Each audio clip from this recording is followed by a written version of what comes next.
We want to reset, as it were, both our economies, that is, the European economy and that of the United States of America, in terms of regulation, investment, and on such issues as clean tech, artificial intelligence, and indeed agri-food issues. But of course, we want to work on a bilateral level for better cooperation. American students, American scientists, American entrepreneurs are more than welcome in this country. We wish there would be more of them. We also have cooperation based since the state visit of December 2022 around the civilian nuclear industry and the space industry. We want to go further. Indeed, a number of agreements were signed between CNES and NASA on Earth observation, or indeed the Artemis program. And also proud to announce that the first American high-speed train built by Alstom will be commissioned in the United States by year's end, and that is also a sign of increased cooperation between our railroad industries, and this is a sign of economic cooperation, but also a step towards the energy transition, resorting to France's technological excellence. I would also like to signal the importance of American investors in France. There was the Choose France Summit in France. France will start a new foundation worth 100 million euros to promote university exchanges and exchange programs of research between two countries. I would like to thank companies that joined this.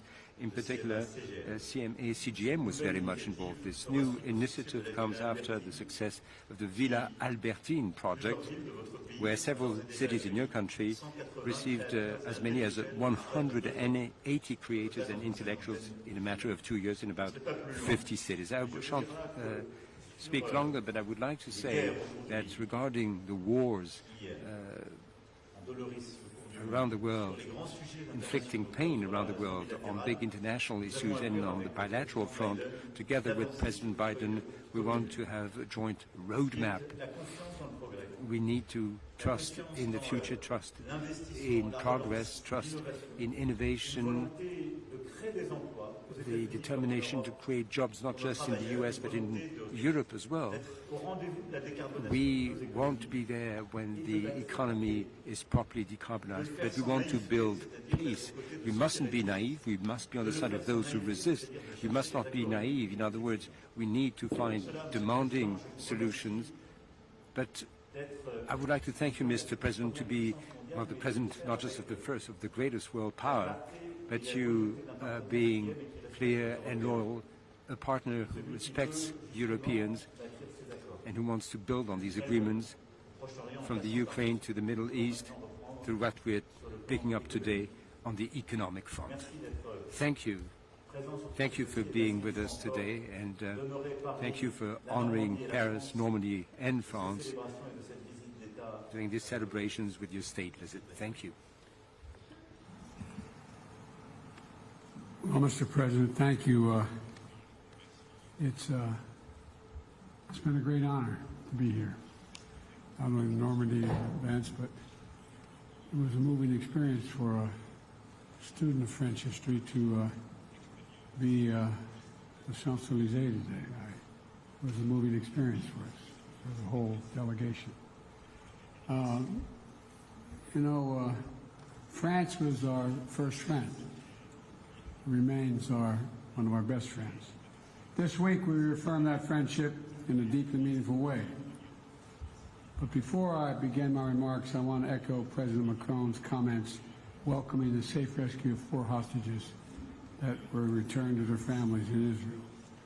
We won't stop working until all the hostages come home and a ceasefire is reached. That is essential to happen. Together we mark the 80th anniversary of the Allied operation that saved Europe and incredible heroes who carried it out. I found it 180 brave men, happened to be all men at the time, who came back to Normandy this week with such pride and sense of devotion. I don't think anyone who got to meet them, shake their hands or hear their stories will ever forget their stories or the look in their eyes and the pride they took with what they did. But you could also see they're remembering the lost comrades at the same time. The fact is that I know I won't forget it. And I want to thank President Macron, Mr. Macron, for the people of France for making our heroes feel so welcome, because they did feel welcome. You could feel it. You could see it.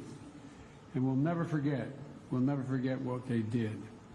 And this week we have showed the world once again the power of allies and what we can achieve when we stand together. That's what this relationship between France and the United States exemplifies. We see it in Ukraine, where our two countries are standing with the Ukrainian people as they fight off Putin's brutal aggression. And yesterday I announced $225 million in new security assistance to Ukraine, and it's the sixth package we've provided since we signed the national security legislation earlier this year. I wish we could have done it when we wanted to 6 months earlier, but we got it done. With $61 billion in additional aid to Ukraine. And I commend France and our European allies for their leadership as well. The EU has provided over $107 billion in assistance to Ukraine since the war began, because we know what happens if Putin succeeds in subjugating Ukraine. And we won't stop. Putin's not going to stop at Ukraine. It's not just Ukraine. It's about much more than Ukraine. All of Europe will be threatened. We're not going to let that happen. The United States is standing strong with Ukraine. We're standing with our allies, and we're standing with France. We will not, say it again, walk away. And around the world, France and the United States are working together to strengthen security and shared prosperity. In the Indo-Pacific, we stand together for freedom of navigation, transparent governments, as well as fair economic practices. In the Middle East, North Africa, we work together on issues critical to peace and stability, like food security and counterterrorism. And the existential threat of climate change, which is just growing greater, we're working together to accelerate the global transition to net zero. It is the existential threat to humanity, among the only existential threat to humanity, including nuclear weapons, is if we do nothing on climate change. I could go on.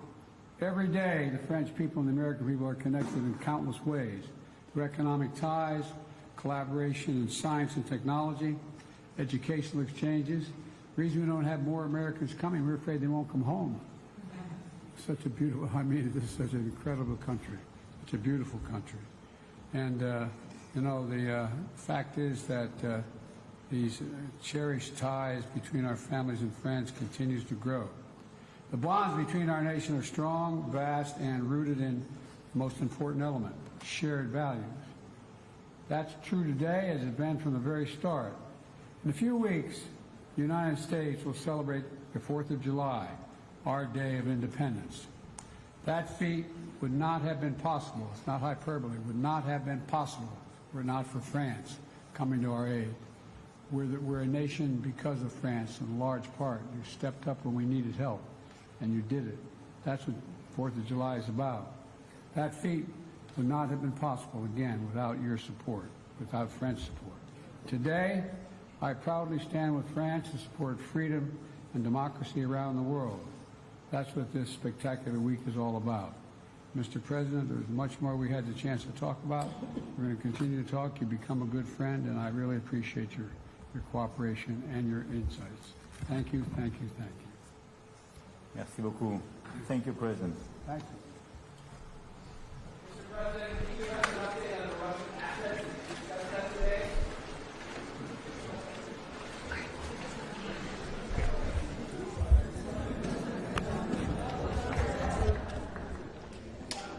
American Pool. Tu feras la sortie, c'est maintenant. American Pool.